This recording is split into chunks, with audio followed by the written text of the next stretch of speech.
शुरू की है, उसमें हमने दूसरे नियम पर अपनी चर्चा को पहुंचा पाए हैं हम।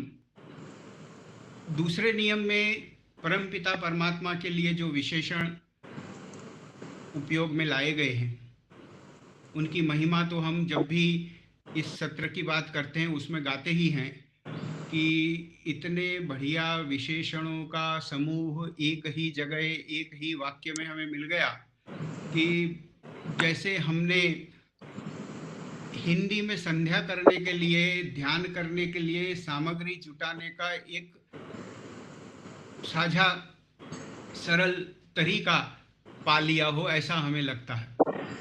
इन विशेषणों की बात जब शुरू की हमने, उसमें परमपिता परमात्मा के सच्चिदानंद स्वरूप विशेषण पर हम बात कर रहे हैं। सच्चिदानंद स्वरूप जो नाम ईश्वर को वैदिक साहित्य ने दिया, महर्षि स्वामी दयानंद सरस्वती जी ने सत्यार्थ प्रकाश में और उनके और साहित्य में उसका जगह जगह पर प्रयोग किया, उसकी मीमांसा करने का प्रयास कर रहे हैं। हमने उस प्रयास के भाग स्वरूप सत्य शब्द पर गत सत्र में चर्चा की थी कि परमपिता परमात्मा सत्य हैं, उसका हम क्या अर्थ निकालना चाह रहे हैं। तो जैसे दूसरे नियम की हम बात करें, साथ साथ में इन कुछ साधनों का भी उपयोग करते जाएं जो हमें समझने में और सहायता करेंगे। दूसरा नियम ये हमारे सामने है, और हर बार की तरह हम जब भी नियम की बात करते हैं तो उसका आंग्ल भाषा का वर्जन, इंग्लिश वर्जन भी साथ में देख लेते हैं। गॉड इज एग्जिस्टेंट, वो वाली बात तो हमने सत्य में कर ली थी, और अब जो हमने आज प्रयास करना है वो है ईश्वर चित्त हैं, गॉड इज इंटेलिजेंट, इस पे हमने बात करनी है। और इसी बात पे अगर थोड़ा शब्दों को ठीक ठीक रख के समझ लें कि सत्य के लिए जो शब्द प्रयोग हुआ वो एग्जिस्टेंट हुआ, सत्ता हो जिसकी, अस्तित्व हो जिसका। चित्त के लिए जिस शब्द का प्रयोग है वो इंटेलिजेंट है। अब इंटेलिजेंट का अर्थ आज समझेंगे हम, 1 घंटा भर 50 मिनट भर हमारे पास है कि हम इंटेलिजेंट से क्या कहना चाहते हैं। परमपिता परमात्मा इंटेलिजेंट हैं क्या, ऐसा हमारा कहने का प्रयास रहेगा कि आनंद हैं, आनंद स्वरूप हैं, ब्लिसफुल हैं, वो बात तो होगी। आज का हमारा विषय है कि ईश्वर चित्त हैं। चित्त से हम क्या समझें। कई वर्षों से और ज़्यादातर दशकों से आप और हम सुनते आ रहे हैं कि ईश्वर चित्त है का मतलब जो आप और हम निकालते हैं, आप थोड़ा अगर अपनी यादाश्त में जोर लगाएं कि ईश्वर को चित्त कहने का हमारा जब जब प्रयास हुआ है, बचपन से हमें सिखाया समझाया गया है, सत्य चित्त आनंद, ईश्वर सत्य चित्त आनंद है, जीवात्मा सिर्फ सत्य और चित्त है, और प्रकृति सिर्फ सत्य है। ऐसे 3 स्टेप समझाए गए। और जब भी त्रैतवाद भी किसी को समझाना होता है तब भी यही विधि है, सत्य चित्त आनंद, सत्य चित्त और सत्य। ऐसे तीनों जिसके पास वो परमेश्वर, 2 जिसके पास वो जीव, और सिर्फ एक जिसके पास वो प्रकृति, ऐसा हम समझते आए हैं। तो मतलब ये हुआ कि हम चित्त को अभी तक अपनी सामान्य भाषा और समझ में चेतन के तौर पे समझते आए हैं कि चित्त माने चेतन, और ठीक भी है, इसमें गलत कुछ नहीं है। जो चित्त होता है वो चेतन तो होता ही है, लेकिन आज हमने चित्त को कुछ और गहराई से समझना है कि जब जब चित्त शब्द हमारे मन में आए तो और क्या विचार हमारे अंदर आने चाहिए। जो चित्त होगा वो चेतन तो होगा ही। चेतन को भी थोड़ा ठीक से समझने की आवश्यकता है। आप चेतन किसे मानते हैं, चेतन किसे कहते हैं, विचार करके देखिए आप। जब विद्यार्थी से पूछा जाता है तो उसके मन में भी कई सारी बातें आती हैं। जब स्कूल में उसको जड़ चेतन समझाया जाता है, स्कूल में उसे पढ़ाते हैं जीव विज्ञान, बायोलॉजी, जब उसे बायोलॉजी समझाते हैं तो उसे कहते हैं कि देखो ये जड़ है, ये चेतन है, जड़ ऐसे होते हैं, चेतन ऐसे होते हैं। और कई चीज़ें उसमें समझाई जाती हैं उनको। और उन चीज़ों में एक बात उनको समझा देते कि देखो, ऐसे ऐसे वस्तु जो हैं वो जड़ होते हैं, और जो जड़ नहीं होते उनको वो लोग चेतन कहते हैं। जो जड़ नहीं होता वो चेतन होता है। तो दो ही विभाग हैं, कोई भी वस्तु जगत की, कोई भी पदार्थ जगत का, या जड़ होगा या चेतन होगा। सीधी बात है, और बिल्कुल तर्क वाली बात है, समझ में आने वाली बात है। जड़ और चेतन, जो जड़ नहीं होते वो चेतन होते हैं। ठीक है। ज्यादातर जो बच्चे समझते हैं, और हो सकता है हम भी समझते होंगे, हम चेतन का अर्थ क्या निकालते हैं। एक हमारे मन में चेतन शब्द आते ही बात आ जाती, वो कौन सी आती, कि चेतन में चलने वाली, गति वाली, हिलने डुलने वाली बात होती है।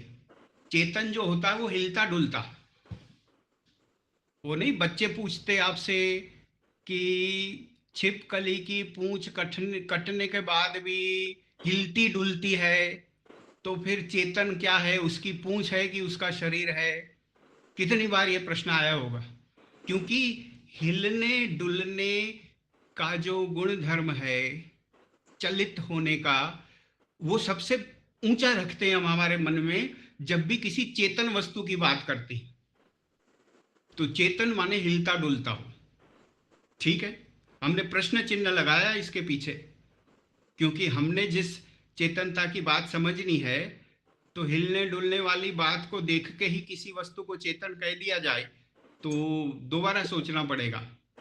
और इसके पश्चात जीव विज्ञान जो बच्चों को समझाता, जो हमारी शिक्षा पद्धति बताती कि देखो, चेतन जो होता है वो खाता है, उसका पाचन तंत्र होता है, और पोषण होता है उसका, उसको न्यूट्रिशन की ज़रूरत होती है।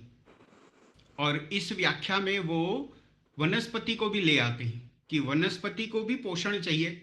वनस्पति भी पानी लेती है, धूप लेती है, और फिर अपना जो भोजन बना के दुनिया को देती है, फल देती है, बढ़ती है। तो खाता पीता है, चेतन जो होता है वो खाता पीता है, ऐसा समझाते। और फिर ये कहते कि चेतन जो होता है वो घटता बढ़ता भी है।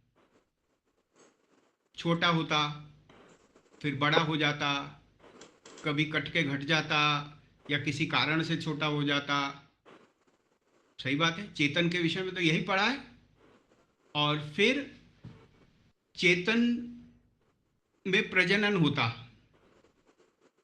उसका खुद का जन्म होता, वो खुद औरों को जन्म देता, अपनी आगे की पीढ़ी को। फिर उसका खुद का ह्रास होता, शक्ति क्षीण हो जाती, आयु हो जाती, शरीर खत्म होता, तो वो मरता भी है।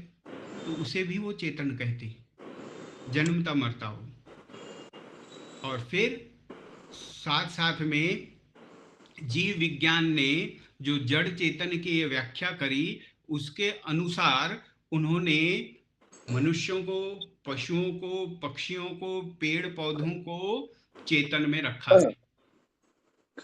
कि भाई प्राणी कोश होता है और वनस्पति कोश होता है। जब सेल समझाते हैं, कोशिकाएं समझाते हैं बच्चों को, तो कहते हैं देखो, प्राणियों के कोश इस तरह के होते और वनस्पतियों के कोश इस तरह से होते। और कोश का बड़ा सा चित्र भी सिखाते जब जीव विज्ञान सीखने को आता।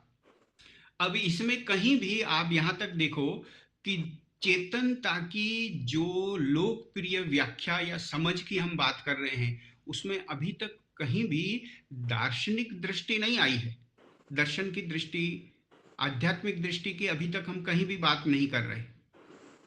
इस चेतनता के विषय में हमारी समझ को और परिशुद्ध करने के लिए थोड़ा हमें यह भी सोचना चाहिए कि जड़ और चेतन का जो विवाद है वो कई और विषयों को भी छूता है। आप मनोविज्ञान के पीछे पड़ो। हमको एक साइकोलॉजिस्ट मिल गया 25 साल पहले, प्रोफेसर मनोविज्ञान का। तो आपको कोई मनोविज्ञान का प्रोफेसर मिल जाए और आपको इच्छा हो जाए कि थोड़ी बात करते हैं इससे, जिस विषय का व्यक्ति मिले उसके साथ उस विषय की बात तो करनी चाहिए ना। और अगर आप जिस विषय का व्यक्ति मिले उसके साथ उस विषय की बात कर सकते हो, तो इसका मतलब आपकी जिज्ञासा जीवंत है। हमें एक बार एक यात्रा में आकाश विज्ञानी मिले थे, स्पेस साइंटिस्ट। तो हमने उनसे उनके विषय की बात करी, तो हमारे जानने के लिए हमें बहुत पता चला। और उनको आश्चर्य हुआ कि आप किस विषय के हैं, आप इस विषय पे बात कर रहे हैं। तो ऐसा आनंद, ऐसी गति हम सबको थोड़ी थोड़ी बनानी चाहिए। तो जब आपको मनोविज्ञान का व्यक्ति मिल जाए और खुद को कहे कि मैं तो मनोविज्ञान पढ़ाता हूँ, साइकोलॉजी पढ़ाता हूँ। अब साइकोलॉजी पढ़ाना कितनी बड़ी बात है, मनोविज्ञान पढ़ाते हैं। सबसे पहले अगर हम उनसे पूछें कि भाई आप मन किसे कहते हैं, माइंड क्या है, बस वहीं से दो घराने शुरू हो जाएंगे, दो दिशाएं शुरू हो जाएंगी। आप कहेंगे कि भाई मन तो जड़ है, वो कहेगा नहीं मन चेतन है। वो कहेगा देखो मन खुद एक जगह से दूसरी जगह चला जाता, एक विचार से दूसरे विचार पे चला जाता। तो मनोविज्ञान ने जो भी दृष्टि दी है उसने भी जड़ चेतन की व्याख्या को उल्टा पुल्टा कर दिया, जो आधुनिक मनोविज्ञान है। तो वो मन को चेतन सिखाएंगे। जिस भी साइकोलॉजी, आधुनिक साइकोलॉजी को पढ़ने वाले व्यक्ति से पूछेंगे तो ये व्याख्या मिलेगी हमें। तो ये तो विवाद ही है, इस चक्कर में हम नहीं पड़ेंगे। हमारी चेतनता की समझ को हमने आज साफ करके ही उठना है। कानून में आ जाओ। हमारा सब विषय जो रहा है विधि, कानून में भी एक व्याख्या होती है, जड़ चेतन जैसी होती है। उसका वो नाम देते हैं लीगल पर्सन। वो कहते हैं कानून की दृष्टि में व्यक्ति कौन है। क्यों? क्योंकि अधिकार व्यक्ति के होते हैं, दायित्व व्यक्ति के होते हैं, केस व्यक्ति कर सकता है और केस व्यक्ति के सामने होता है। तो उन्होंने तो लीगल पर्सन की व्याख्या में मंदिर की मूर्ति को भी रखा है। वो भी लीगल पर्सन है, उसके भी अधिकार हैं कि भाई पुजारी इनकी सेवा कितने बजे करेंगे, क्या करेंगे। कभी विवाद हो जाए पुजारियों के बीच में तो वहाँ केस होता, और केस में उन मूर्ति जी को भी एक पक्षकार बताया जाता, पार्टी बताया जाता, लीगल पर्सन। मतलब वो चेतनता का भाव उसमें भी डाल दिया कानून शास्त्र ने। फिर इसी तरह से कंपनियां जो होती हैं, उन कंपनियों को भी वो लीगल पर्सन मानते हैं। कंपनी के भी राइट्स होते हैं, ड्यूटीज होती हैं। तो वहाँ जड़ चेतन की बात किसी और ही लेवल पे जाती है। और इसी तरह से अगर आज के युग की बात करें, आप और हम में से कौन होगा ऐसा जिसने AI ऐसा न सुना हो। भले समझा हो या ना समझा हो, लेकिन सुना तो सभी ने है। और जब भी कोई नई खोज चल जाए तो उसमें एक सुविधा ये हो जाती कि जो समझ में ना आए उसका जवाब देने के लिए एक शब्द मिल जाता व्यक्ति को कि भाई ये क्या हो गया, कैसे हुआ। तो बोले ये AI से हुआ। पता चले या ना चले, वो कहेंगे ये AI का कमाल है। वो 20 साल पहले भी वो चीज, 20 साल पूर्व भी वो चीज वैसे ही होती थी, वैसे ही यंत्र होते थे। और आज किसी को दिखाओ तो बोले ये AI ने किया। समझ के अभाव के कारण है। तो AI चलो बहुत बहुत ही ज्यादा आधुनिक उच्च स्तर की खोज की है कंप्यूटर वैज्ञानिकों ने मिलकर। और उसकी शक्तियां बहुत अधिक हैं। जितना उसको समझो उतना उसमें और गहराई का पता चलता है। और AI के परिणाम स्वरूप आज आप देख रहे हैं कि रोबोट बन गए, रोबोटिक नौकर बन गए, रोबोटिक मानव बन गए, रोबोटिक कुत्ते बने, पशु बने। और वो भी हिलते डुलते हैं, वो भी आप जैसा कहो वैसा करके देते हैं। और एक विवाद चल रहा AI वालों के बीच में। वो कह रहे हैं कि एक दिन ऐसा आएगा, ये AI जो है ना, इसके अंदर द्वेष भी आ जाएगा, रोबोटों के अंदर द्वेष आ जाएगा। नफरत भी करेंगे एक रोबोट दूसरे रोबोट से, एक रोबोट मनुष्य से।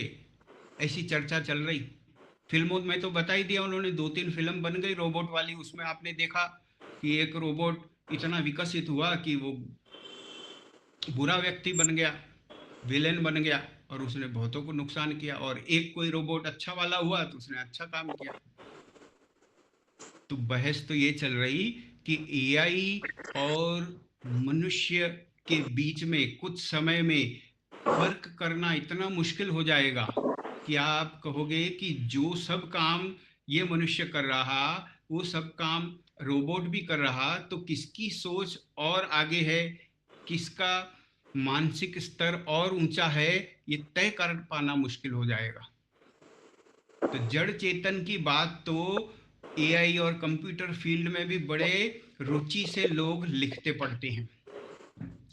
और हमने बात करनी है दर्शन में। आपके हमारे लिए जड़ और चेतन क्या है? आपकी हमारी शिक्षा तो शुरू होती है कि विद्या किसे कहते हैं, अविद्या किसे कहते हैं, और विद्या और अविद्या की व्याख्या में ही सिखाया जाता, जो जड़ को चेतन समझे और चेतन को जड़ समझे वो अविद्या के लक्षण में रखा जाता। और अगर ऐसा है कि विद्या और अविद्या के लक्षण को इस तरह से देखा जा रहा है, तो हमने तो सबसे पहले स्पष्ट समझ लेना पड़ेगा कि ये जड़ और चेतन क्या वस्तु हैं। हम थोड़ा आगे बढ़ेंगे और वो इस तरह से सोचना शुरू करेंगे कि भाई देखो, चेतन मतलब सिर्फ चलायमान हो, चलित हो, गति हो, धक्का मारने की उसमें ताकत हो, दौड़ने की ताकत हो, दूसरों को दौड़ाने की ताकत हो, सिर्फ उतना भर चेतन नहीं होता। जब परमपिता परमात्मा के चेतन स्वरूप की विचार करते हैं तो हमें लगता है हाँ हाँ, उनमें इतनी शक्ति थी कि पूरी पृथ्वी को वो घुमा रहे, पृथ्वी को बना दिया, कारण रूप प्रकृति में से कार्य रूप प्रकृति इस तरह से बन गई, उनके पास इतनी शक्ति है, हर चीज जैसे जैसे जहां जहां करनी रखनी है वो रख पाए। ये चलायमान करने की उनमें जो शक्ति है, चलन की शक्ति है, वो चेतनता का बहुत बड़ा गुण है। और उतना पढ़ के हम बैठ जाते कि परमपिता परमात्मा चेतन है। और वैसा ही हम में है कि हमको जिस शरीर में प्रस्थापित किया गया, हम उस शरीर को नियंत्रित कर पाते, अपनी इच्छा से हलन चलन कर पाते, तो हम कहते हैं कि भाई हम भी चेतन हैं। तो हम तो चेतन का अर्थ इतना ही निकालते हैं। चेतन का अर्थ अगर हमने ठीक वाला निकाला होता तो पता नहीं हमें कितनी सारी आध्यात्मिक नई गहराइयों का अब तक पता चल गया होता। चेतनता जो है दर्शन शास्त्र में हिलने डुलने, छोटा बड़ा होने, घटने बढ़ने, जन्मने मरने और दूसरे वातावरण के संसर्ग में आके अपना वर्तन बदलने, ऐसे ऐसे गुण धर्म जो जीव विज्ञान बताता है उसको नहीं कहते हैं। दर्शन में चेतनता की चर्चा शुरू होती है जो होश में हो, जिसमें चेतना हो, उसे चेतन कहते हैं। सचेत, कॉन्शियस, जो मेडिकल भाषा है, डॉक्टर लोग जब व्यक्ति बेहोश हो जाता तो उसे कहते हैं ये अनकॉन्शियस हो गया, और जब उसे होश आ जाता तो उसे कहते कि ये अब कॉन्शियस हो, the patient has regained consciousness. तो यहाँ चेतनता होश के विषय में है, चेतना के विषय में है। और साथ साथ ये वो भी बताती है कि चेतनता जहां भी होता है वहां जीवन होता है, सजीव होते हैं। जो हम छोटे मोटे गुण धर्म अभी तक बात कर रहे थे वो सजीवों के हो सकते हैं, लेकिन हम उस चेतना की व्याख्या को और विस्तारित कर रहे हैं। तो जिसमें चेतनता होती है और उसको अवसर मिले ईश्वर के व्यवस्था में तो उसे जीवन प्राप्त होता है और उसके पास जीवन होता है। एनिमेट कहते हैं उसे, और इसी से एनिमल शब्द बना है। सजीव माने एनिमेट, निर्जीव माने इनएनिमेट। और इसी तरह से चेतनता का एक सबसे बड़ा गुण, उसमें संवेदना होती है। संवेदना चेतनता के एक मुख्य लक्षण के रूप में हमें समझनी होगी। जिसमें अनुभव करने या महसूस करने की क्षमता हो, उसे चेतन कहते हैं। और उसको जानकारी प्राप्त करने की भी शक्ति होनी चाहिए, जागरूक हो सकना चाहिए। उसे कोई बात बताई जाए तो समझ में आनी चाहिए, उसे चेतन कहते हैं। वो चेतनता है। और इसीलिए फिलॉसफी के क्षेत्र में, आध्यात्म के क्षेत्र में, दार्शनिक क्षेत्र में तो चेतन का अर्थ जो है वो कॉन्शियसनेस या इंटेलिजेंस, या सबसे ऊपर जाएं तो प्योर इंटेलिजेंस होता है। और इसीलिए आप देखिए, जो दूसरे नियम का अंग्रेजी अनुवाद हुआ, उसमें परमपिता परमात्मा के लिए जहां हमने हिंदी संस्कृत में चित्त शब्द का उपयोग किया है, वहां इंग्लिश वर्जन में इंटेलिजेंट शब्द का उपयोग है। यहाँ इंटेलिजेंट का अर्थ वो नहीं जिसको आप कहते हैं होशियार, बहुत चतुर, और बहुत परीक्षा में अधिक गुण लाने वाला, चालाक, दिमाग बहुत तेज हो, वो वाली इंटेलिजेंट की बात नहीं हो रही। यहाँ इंटेलिजेंट माने जिसमें ये वाली चेतना हो, जिसमें कॉन्शियसनेस हो, जिसे जागरूकता हो, जिसे कुछ समझाया जा सके, जिसमें संवेदना हो। जो जड़ वस्तु होती है, उसको आप कोई नई बात, अच्छी बात, बुरी बात, सच्ची बात, झूठी बात का भेद नहीं समझा सकते। और जो चेतन होता है उसे, क्योंकि कॉन्शियसनेस होती है और उसके पास ये इंटेलिजेंस होती है, ये समझ होती है, ये भेद करने की शक्ति होती है, इसलिए उसे समझाया जा सकता है, उसे जानकारी दी जा सकती है। और इसी तरह से जब हम चेतन के विस्तार को थोड़ा थोड़ा समझने लगे कि हम चेतन जो है वो ये जीव विज्ञान वाला भी नहीं समझेंगे, ये मनोविज्ञान वाला भी नहीं समझेंगे, और आधुनिक चर्चा वाला भी नहीं समझेंगे। हम चेतन उसे समझेंगे जहां चेतना हो, कॉन्शियसनेस हो, संवेदना हो, समझ हो, जागरूकता हो।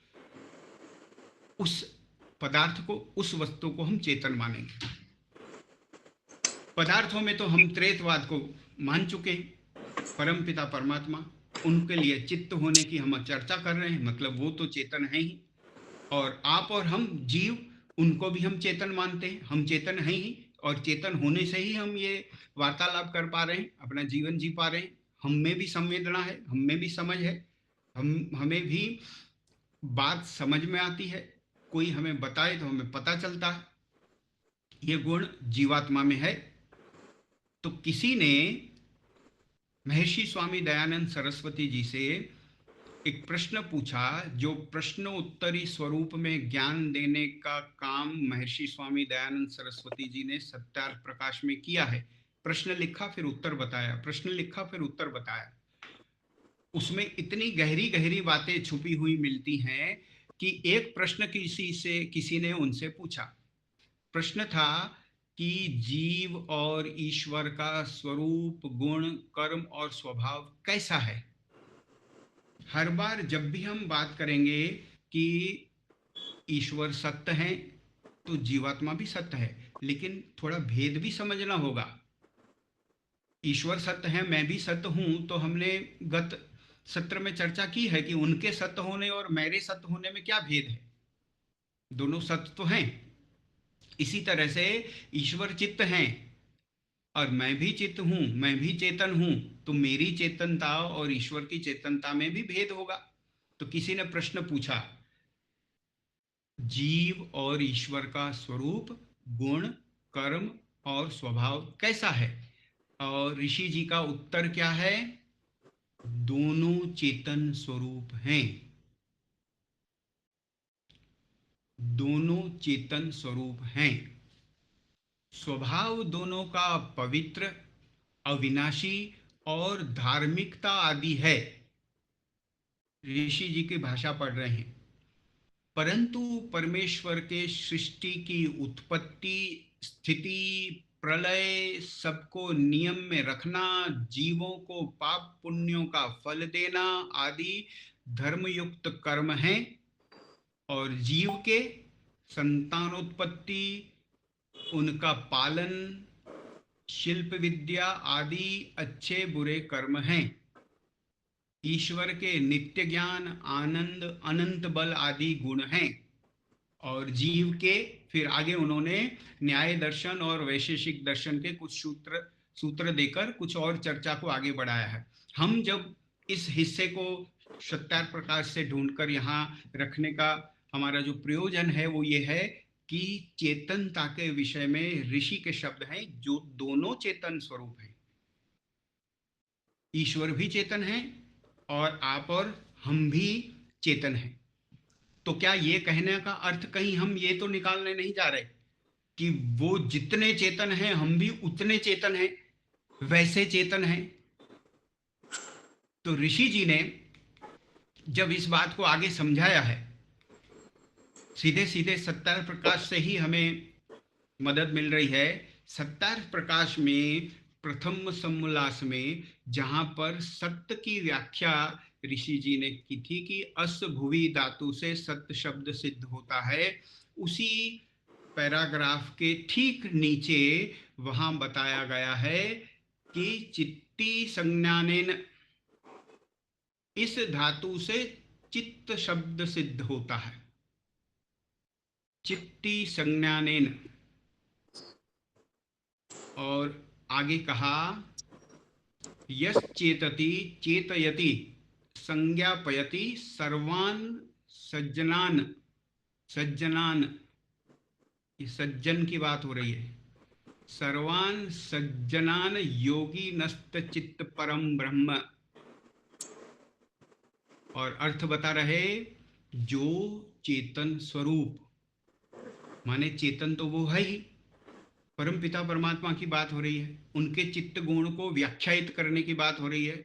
जो चेतन स्वरूप सब जीवों को चिताने और सत्य असत्य का जनाने हारा है, इसलिए उस परमात्मा का नाम चित्त है।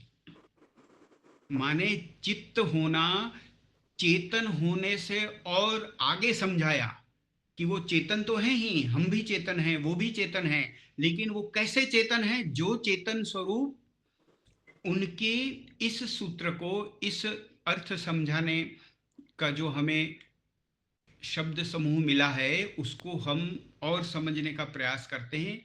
सब जीवों को चिताने, चिताना माने चेतावनी देना, बताना, समझाना, ज्ञान देना, प्रकाश देना, न पता हो जो वस्तु वो बता देना, उसी को चिताना कहते हैं ना। तो कितना सरल सा अर्थ अगर हम याद कर लें इसे, कि वो चिताते हैं इसलिए चित्त हैं। देखो, जब हम ईश्वर को वैसा पढ़े ही नहीं होंगे, समझे ही नहीं होंगे, तो उनके गुण हमें कहां से पता चलेंगे? हम जब चित्त शब्द का एक संकुचित अर्थ सिर्फ चेतन लेके चलेंगे, हिलाने डोलाने वाला, पूरी सृष्टि को पहले रचे फिर चलाए और फिर प्रलय कर देने वाला, सिर्फ गति देने वाला, सिर्फ चेतन समझ ले, तो बड़ा छोटा अर्थ समझा हमने ईश्वर के चित्त होने का।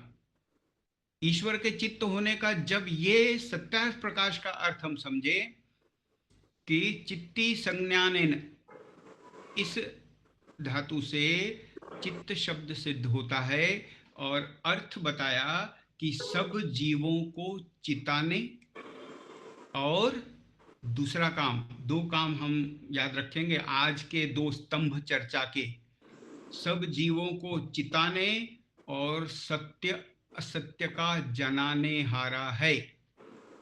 ये दो काम ईश्वर करते हैं, इसलिए उनका नाम चित्त रखा गया है। ईश्वर चिताते हैं। जो इससे पहले भाषा थी उसमें एक और विशेषण भी था,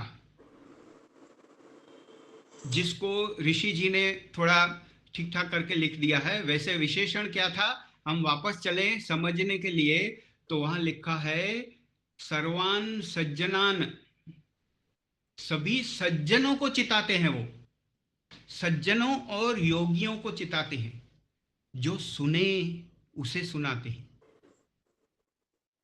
प्रयास तो उनका सबके लिए होता होगा, लेकिन सुन तो सिर्फ वही पाते हैं जिनके अंदर भी कुछ संस्कार हो, जिनके अंदर भी कुछ योग्यता वैसी बनी हो। तो महर्षि ने तो उसको आगे लिख दिया, जो चेतन स्वरूप सब जीवों को चिताने, सब जीव, उनका प्रयास तो सबके लिए है, सब जीवों को चिताने और सत्य असत्य का जनाने हारा है, इसलिए उस परमात्मा का नाम चित्त है। तो जब जब मेरे विचारों में परमपिता परमात्मा के लिए चित्त शब्द आए, तो हमें याद आना चाहिए कि हमको कभी कभी चिताता है। आपके हमारे जीवन में उसके चिताने के अनुभव आपके पास हैं। आप कभी याद करने का प्रयास करो जब उसने आपको चिताया हो।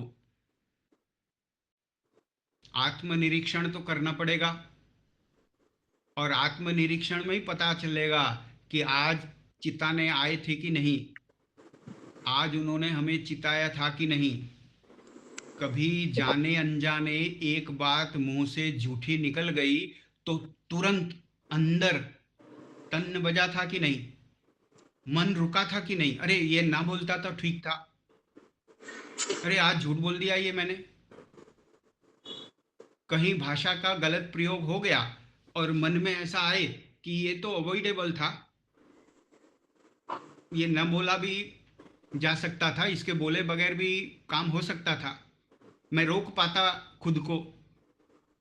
तो ये जो आपको चेतावनी आई बाद की, वो है ईश्वर का चिताना, वो ईश्वर का चित्त होना।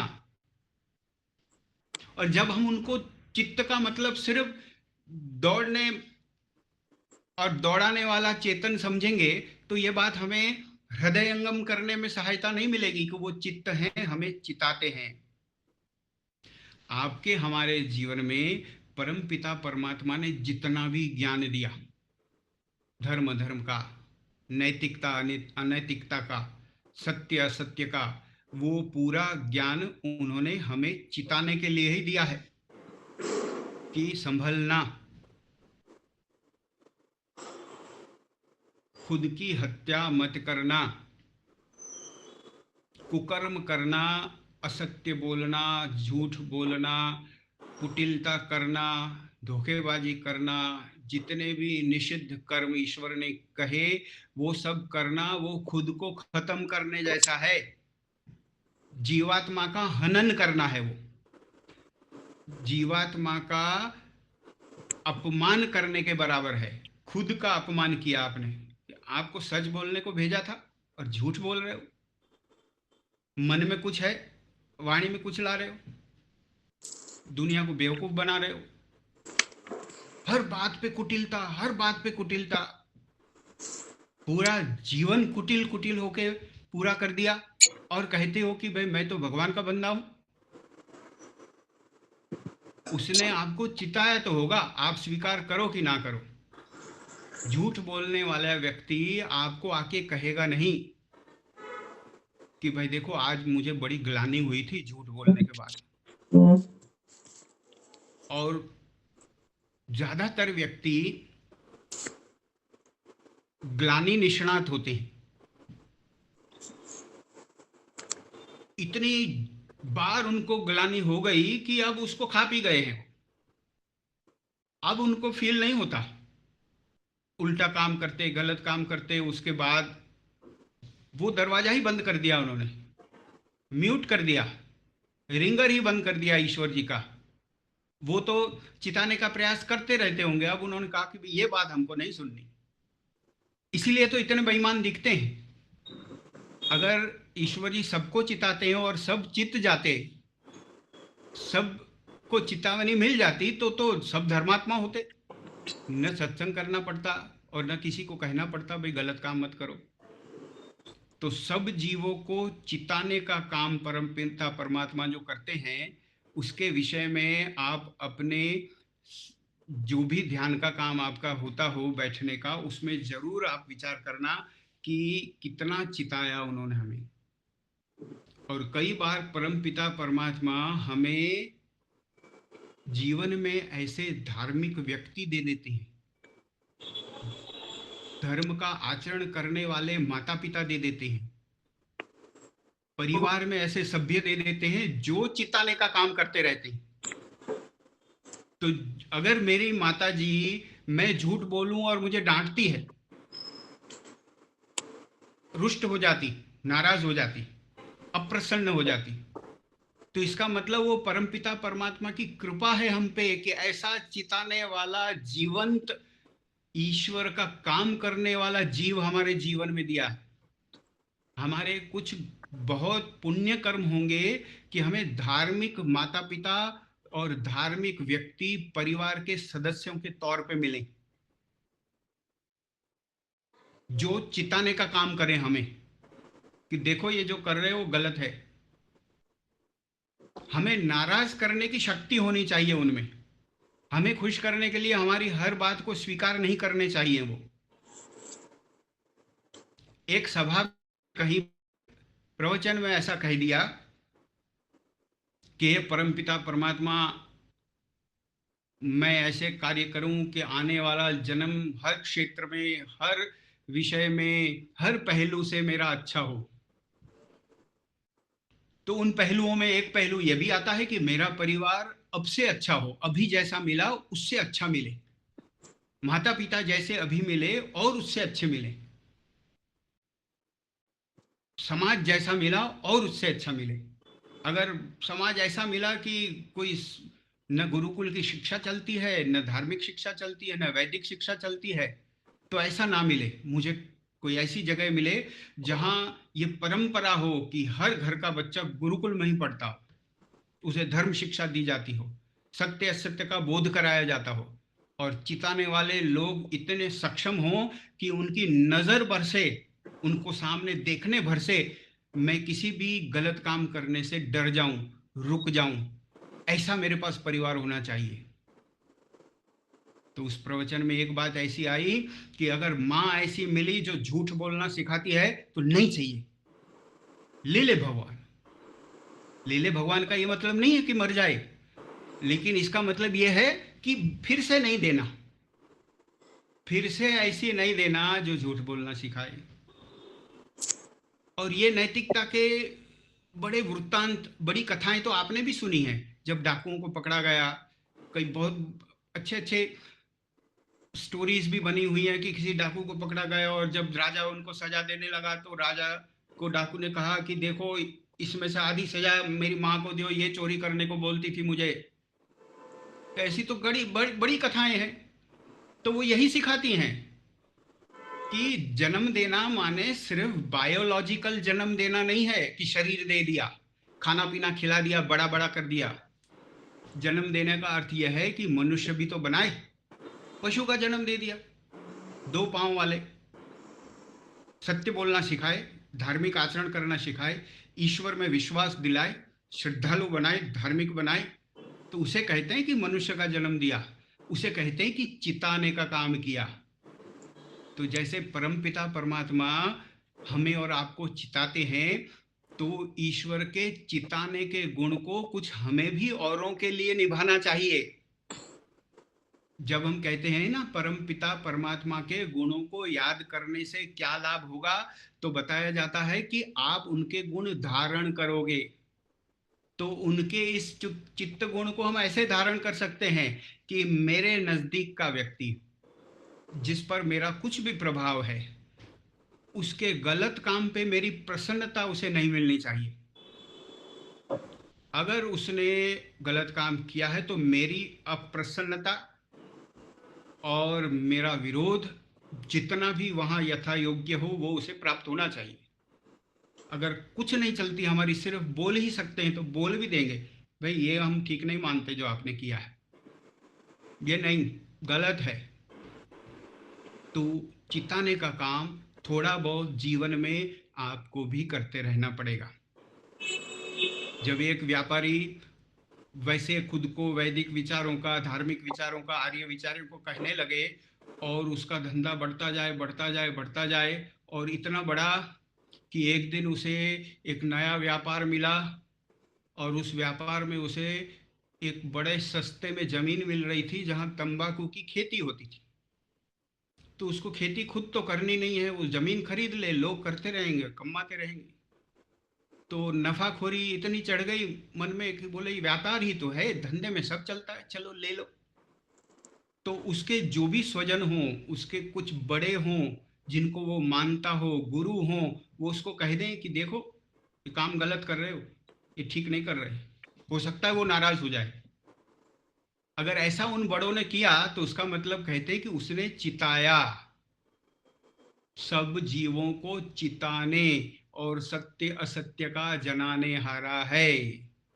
आपको किसी ने शादी में बुलाया और आप खुद को कहते हो धार्मिक और वैदिक मान्यताओं वाले, और उस शादी में उसने मांसाहार खिलाना लोगों को, और आपको कहता नहीं आपको तो शाकाहार खिलाएंगे हम, आप जरूर आना।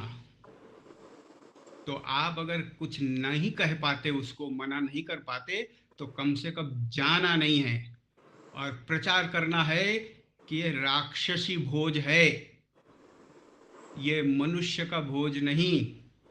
हत्या करके शरीरों और जीवों को दूसरों को खिलाते और उसको कहते कि खुशी मना रहे। और फिर शाकाहारियों को कहते आपके लिए शाकाहार की व्यवस्था की है। तो जब ये बोलते ना तब उनके मन में क्या होता है पता है, कि घास फूस वालों के लिए घास फूस भी रखा है। उनके मन में ये भावना होती है।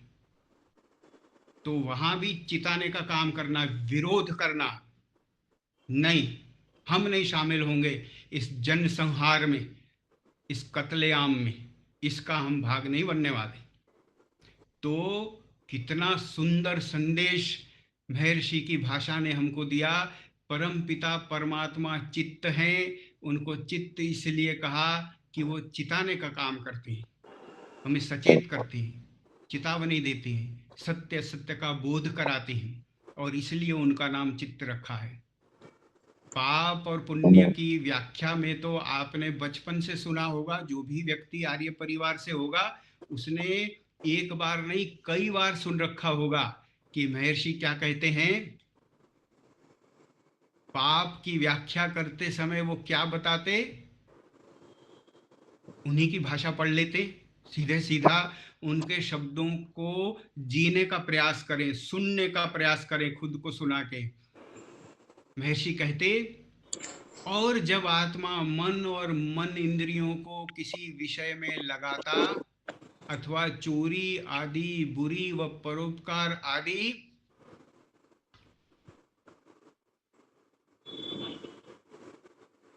अच्छी बात के करने का जिस क्षण में आरंभ करता है, उस समय जीव के इच्छा ज्ञान आदि उसी इच्छित विषय पर झुक जाते हैं। उसी क्षण में आत्मा के भीतर से बुरे काम करने में भय, शंका और लज्जा तथा अच्छे कर्मों के करने में अभय, निशंकता और आनंद उत्साह उठता है। वह जीवात्मा की ओर से नहीं किंतु परमात्मा की ओर से है।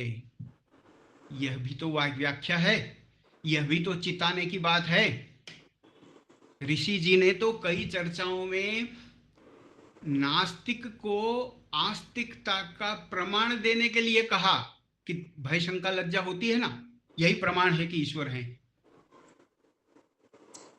वो प्रत्यक्ष बताया कि देखो तुमको खुद को हो रही, कहीं पढ़ के नहीं हो रही, किसी से पूछ के नहीं हो रही, अनुमान करके भी नहीं हो रही, सीधे सीधे अनुभूति हो रही है, सीधे सीधे पता चल रहा है कि ग्लानि हो रही, कोई रोक रहा।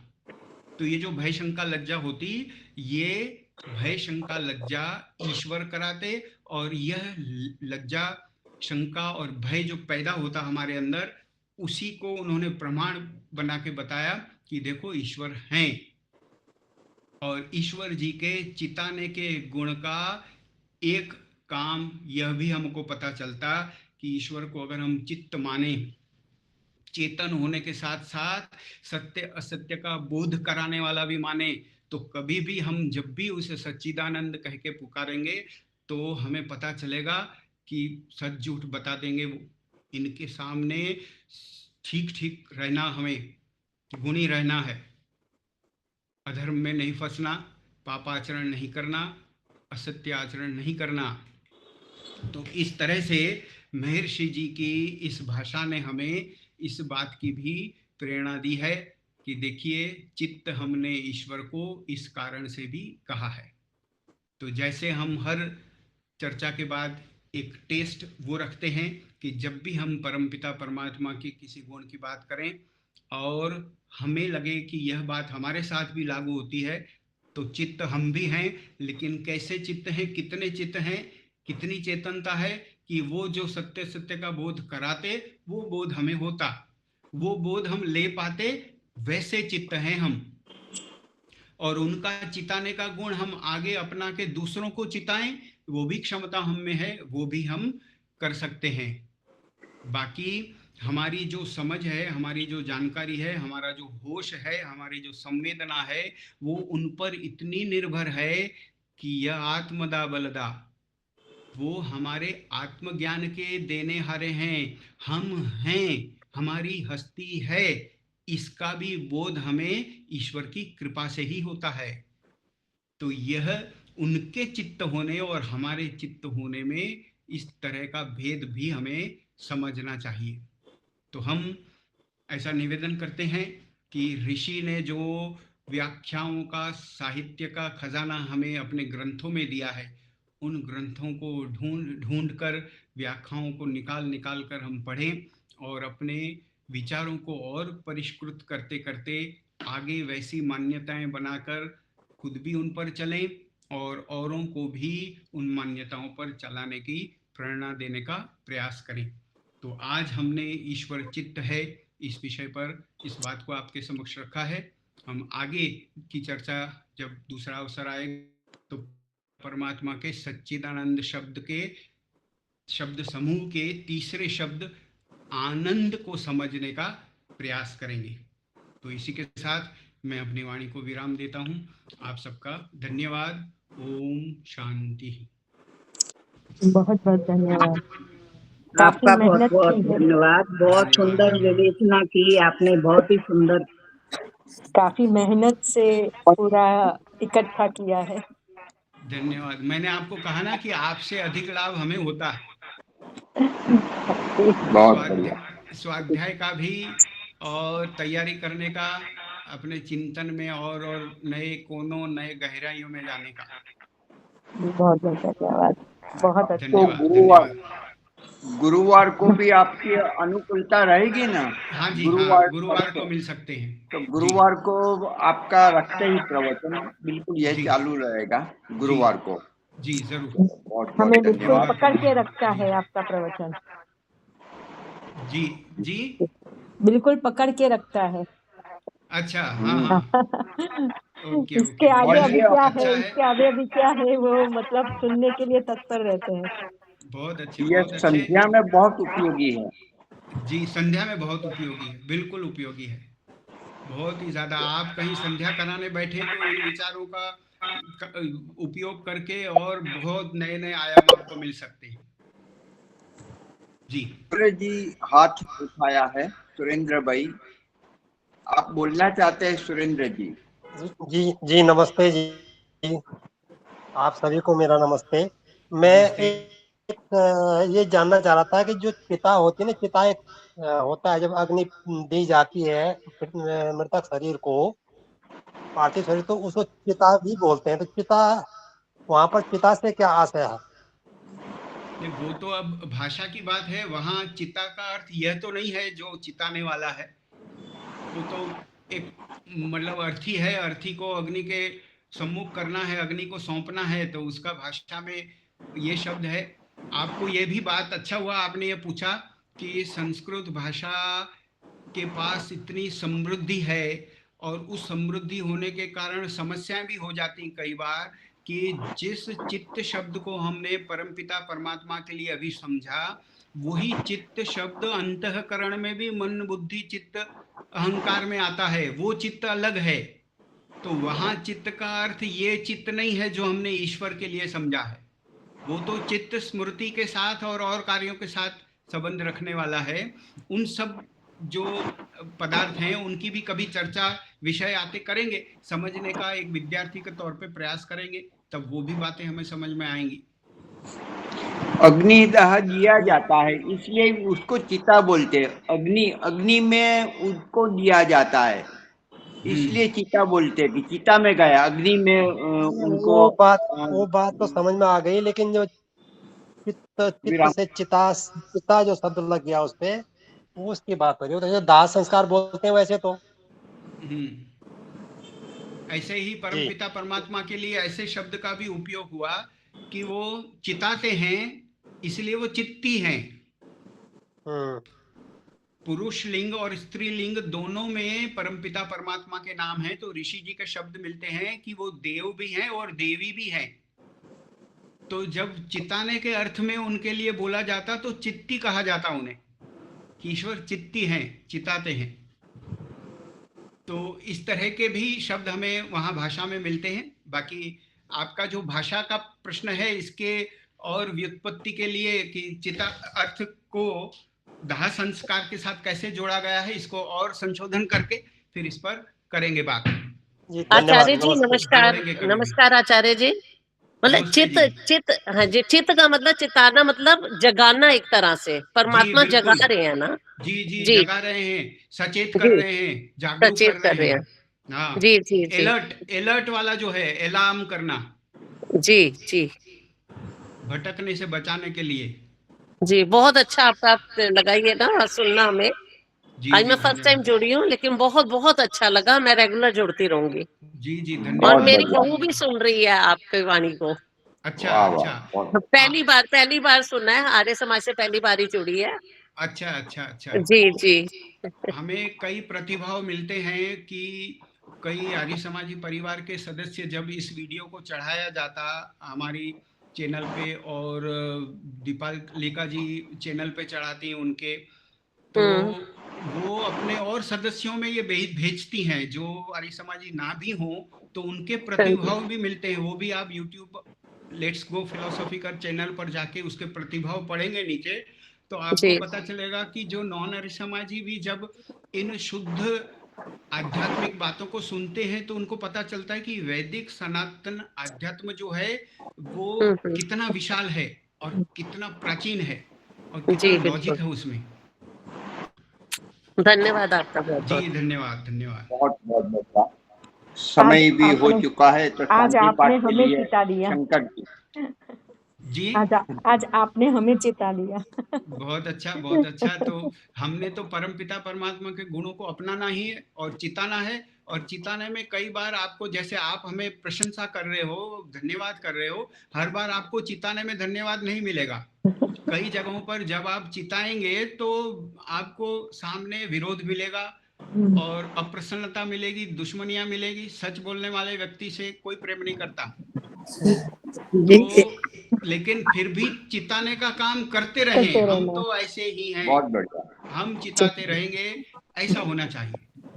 आर्य समाज परिवारों से अलग जाएंगे तो वहाँ पर तो ऐसा ही विरोध होगा।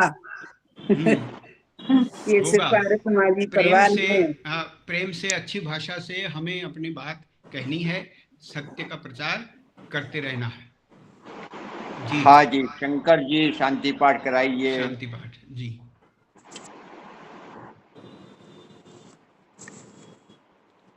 शंकर प्रसाद जी निकल गए हैं क्या?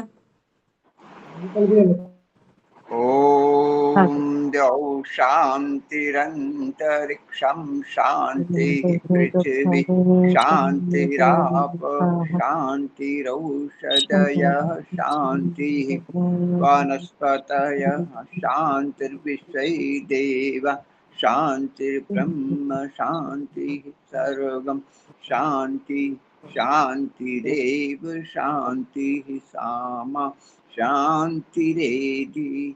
ओम शांति शांति शांति। सबको सादर नमस्ते जी। आप धन्यवाद प्रतिदिन इसी लिंक पर जुड़ सकते हो, जरूर आप सभी पधार सकते हैं, जरूर आइए। जी, धन्यवाद धन्यवाद।